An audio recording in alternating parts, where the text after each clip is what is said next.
Hey everybody, it's Jason Blaha here, and once again it is time for my client Emma's vlog, which is arguably the single most popular segment I've had on my channel or page in a long time. And we started the week off on her max effort upper day with a floor press. She ramped up to 145.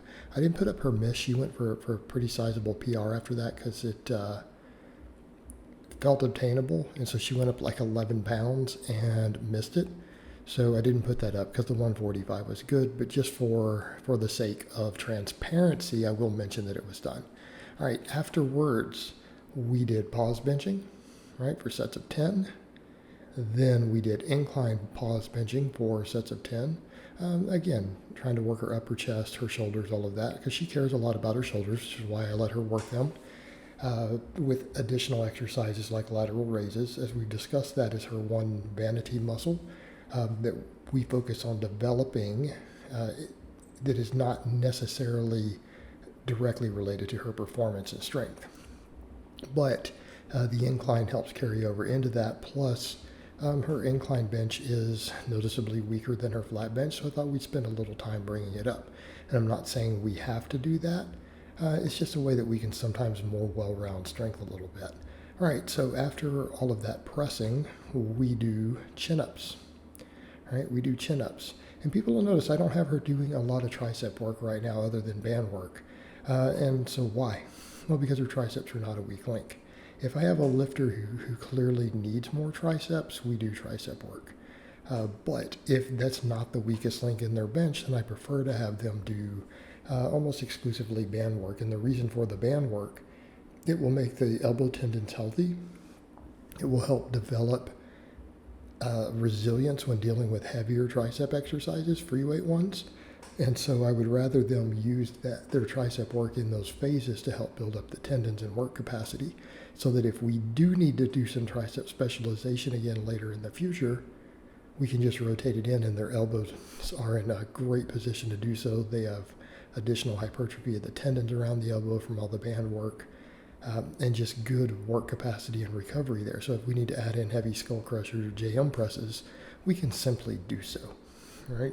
And then we can focus upon the muscles that are limiting bench press the most. So in her case right now, it seems to be, mostly chest at this point, because she can close grip just about as much as she can wide grip bench also. All right, for max effort lower, we did a box squat. Down below parallel. She got 230 pounds on the box squat. And occasionally I'll get people who are newer to this, some of this type of training, will ask, are box squats easier or harder than a back squat? And they're harder.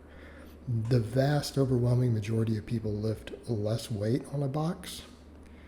The exception being people who are squatting to a box that is above parallel, in which case, of course, it might be easier, because you're skipping the hardest part of the exercise. But it's not the box squat itself that's causing that, it's your partial range of motion.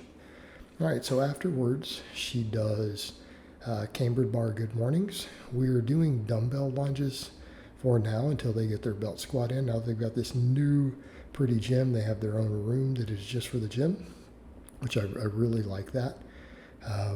Again, get a big enough house, and that's definitely doable. Something I might look into eventually one day, back inside. But for now, I'm using my garage. All right. But we do the lunges like this.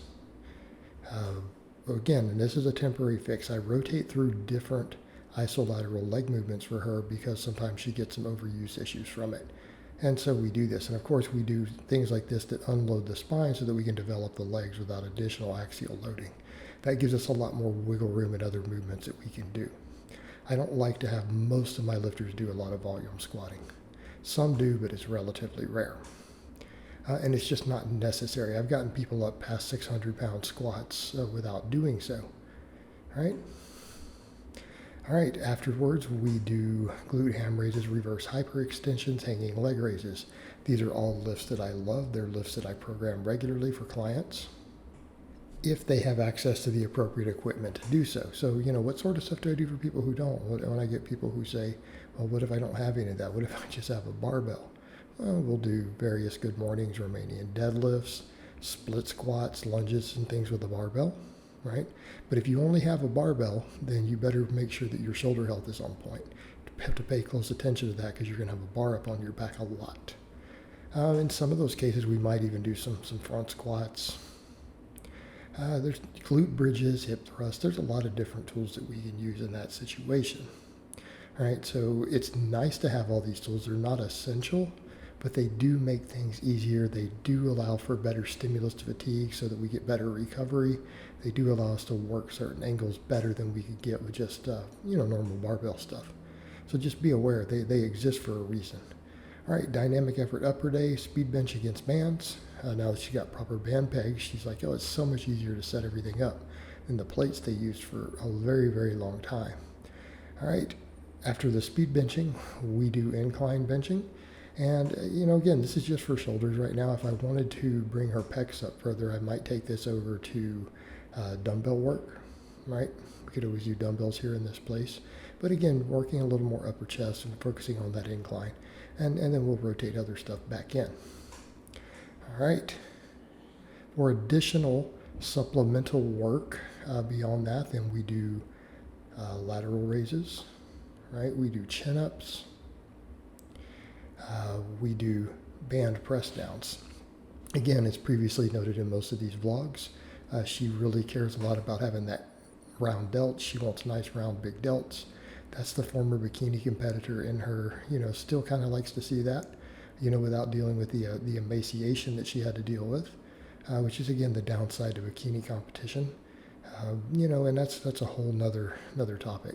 But for those who are unaware, years ago, because Emma and her husband have been with me for years at this point. Years ago before that, she had done some bikini comps. And she was something like 50 pounds lighter than she is now. Which is, just quite ludicrous, to be honest. And she didn't feel healthy. So we do, our one throwback to that is her shoulder work.